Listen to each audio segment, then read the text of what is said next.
রাশিয়ার S-400 কেনায় তুরস্ককে সামরিক নিষেধাজ্ঞা দিয়েছিল আমেরিকা।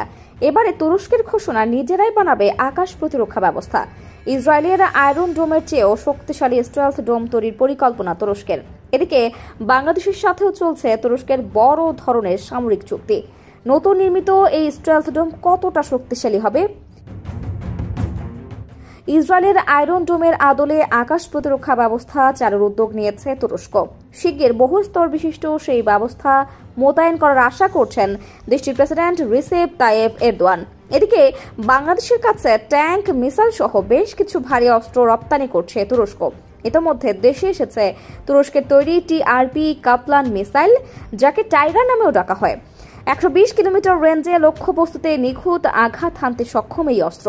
তুরস্কের রকেটস্তান কোম্পানির তৈরি এই অস্ত্র শত্রু দেশের আতঙ্কের অন্যতম কারণ হতে পারে বলে মনে করছেন বিশ্লেষকরা। অর্ডার করা হয়েছে সেনাবাহিনীর জন্য হিসারো মিসাইল এবং নৌবাহিনীর জন্য অ্যান্টি শিপ মিসাইল সিস্টেম।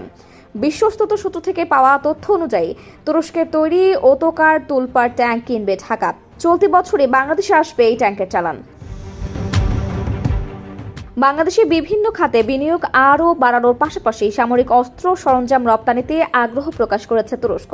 তবে তুরস্কে তৈরি পোশাক রপ্তানিতে শুল্কমুক্ত সুবিধা চায় বাংলাদেশ।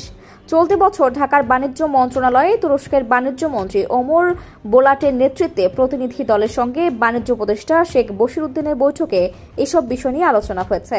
বৈঠক শেষে বাণিজ্য উপদেষ্টা জানান, বাংলাদেশে তুরস্কের প্রায় $30 কোটি বিনিয়োগ রয়েছে।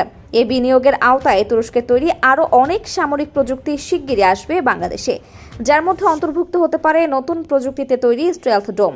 প্রেসিডেন্ট এরদোয়ান বলেন, ইসরায়েলের যদি একটি আয়রন ডোম থাকে তাহলে আমাদের একটি স্টিল ডোম থাকবে। আমরা তাদের দিকে তাকাবো না।